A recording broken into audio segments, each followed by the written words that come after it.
As I mentioned in the Arctic P12 video, Arctic also sent me their P14 PVM PST fans. And after I was done filming the P12 video, I immediately hooked them up to the benchmarking. And then this happened.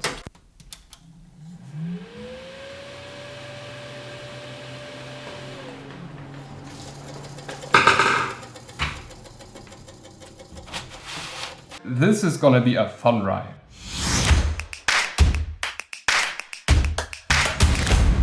So to immediately get one thing out, they are not broken, and happily I did not leave anything in there that could have been blocking the wings. No, actually there was a construction issue with one of the fans. You see, if we remove the fan blade, and I would not recommend you doing this just for fun, we will find a little PCB-like thing with a magnet and a couple of coils and all of that. Now, usually you would have electricity going through all of this, creating a magnetic field which then attracts or pushes the actual magnet that is inside of the wings, and then the fields are switched, basically giving it the second half of the run, or something like that. Please don't quote me, high school was long ago. Anyway, what happened was that the magnet in here was basically touching the plastic parts which are around that PCB. And as it turns out, the small PCB right here was standing out a tiny bit too much. So these blades couldn't be as deep into the frame as they were supposed to be. So in the end, the magnet was just touching the PCB or the plastic, I don't actually know. But it created that grinding noise and eventually made the fan just stop. Now, fortunately, I was able to manually just press the PCB where it is supposed to be, so the fan started to spin again and it was alright. Now, I already told Arctic about this issue, but I'm still waiting for a response. But I do not think that this is a widespread issue, as I couldn't really find many things online. But in case that you have a fan that makes weird noises, this is one thing you would like to check. Okay, so with the issue resolved, I was able to finish my benchmarks and have the results. But first, let's go over the fan. It's a 140mm case fan from Arctic's P series, and if you have watched the P12 video, you know how many P12 versions there are. With the P14, it's exactly the same thing, so if you wanna know, go and watch the other video first.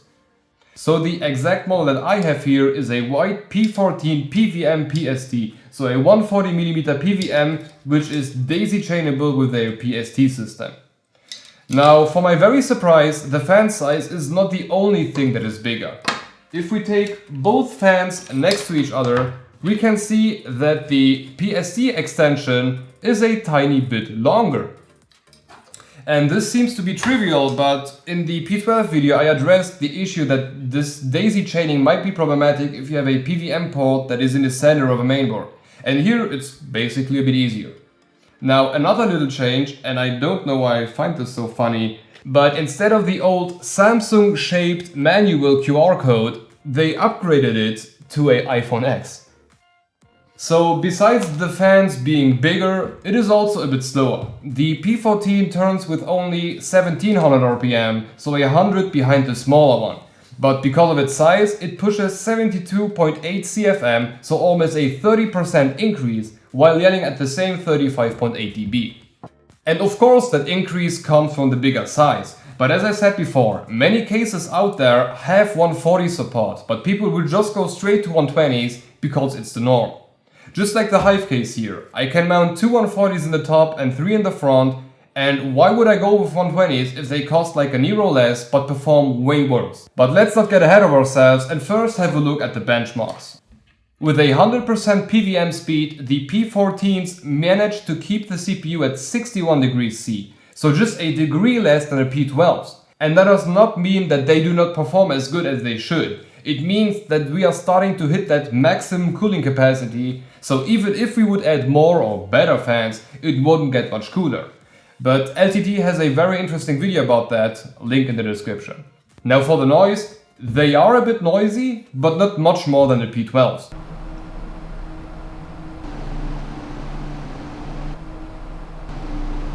It's basically just air that you can hear. Now the real benefit of having 140s actually starts when you turn them down, because even if they are spinning slower, they still push much more air. and that can really be seen with 50% PVM speed. The P14s managed to outperform everything by a margin, with the CPU settling at 75 degrees C. That's a 6 degrees decrease from the last best fan. And to translate this into real-world performance, if you would use these instead of P12s, you would be able to make them spin at half the speed, making a lot less noise without losing any performance, or just a tiny bit. So please, if you are building something new and you can go with 140s, consider it. Okay, now the last thing is basically ambient noise. So we let them spin at 20%, and again,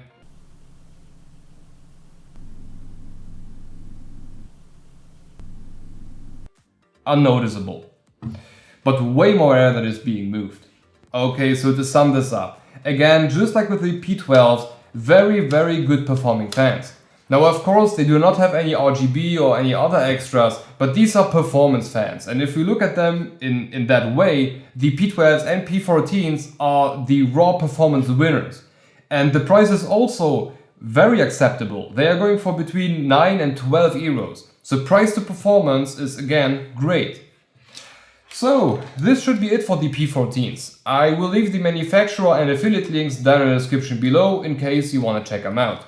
But I hope you've enjoyed the video, but you can always leave your opinion with a thumb up, thumb down, or the comment section below. And make sure to be subscribed, because I need to take the render machine apart, and if you didn't notice in the video, there is no drain port. So that will be fun. But until then, have a look at one of these totally random videos.